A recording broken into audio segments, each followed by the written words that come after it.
We joined Audubon International in the early 2000s. We learned about their certification program and began the process in 2009. That's when we started our plan for our certification. The certification involves many different categories to become a more sustainable property that we maintain. We became certified in 2016, and we just achieved recertification this year. Well, we have to consider all different aspects of the environment and our certain microclimate here. We are focused on the wildlife and the habitat that are on the property. We also think about the water conservation and quality that goes through the property. We're also thinking about how we can maintain the course while still giving a good quality golf course for the members and also being more sustainable. What you do is you assess the property what you have in terms of the tree species, type of turf grass you have on the property, the acreage of what you are occupying, and then we make a plan of what we can do to change that in terms of a less impact on the property, where we can have more native areas where there's less impact on it of maintenance, and also helps with wildlife and habitat for small critters to be able to live their life in these areas without being disturbed. So we made that assessment first, which is our plan, made that plan, and then we worked on each category at a time.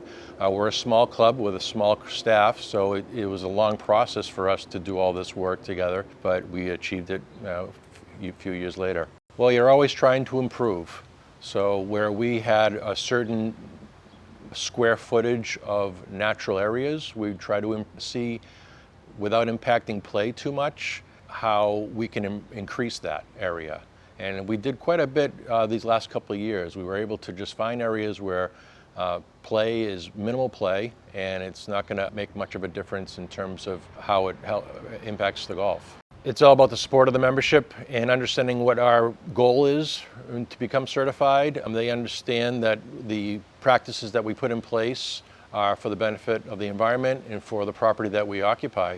So we've had great support from the membership of the club, and they know what we're trying to achieve.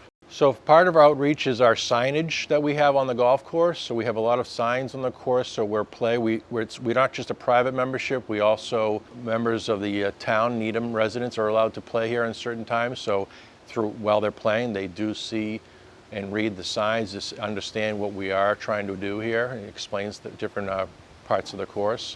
We do annual tours with town officials and department heads and explain to them what we're trying to do for become certified and to maintain the property that is owned by the town. Aesthetically, I think it's beautiful. I think some of these native areas create a great definition of where we have more managed grass and turf in terms of the background of the fescue or the plant areas that are just let go.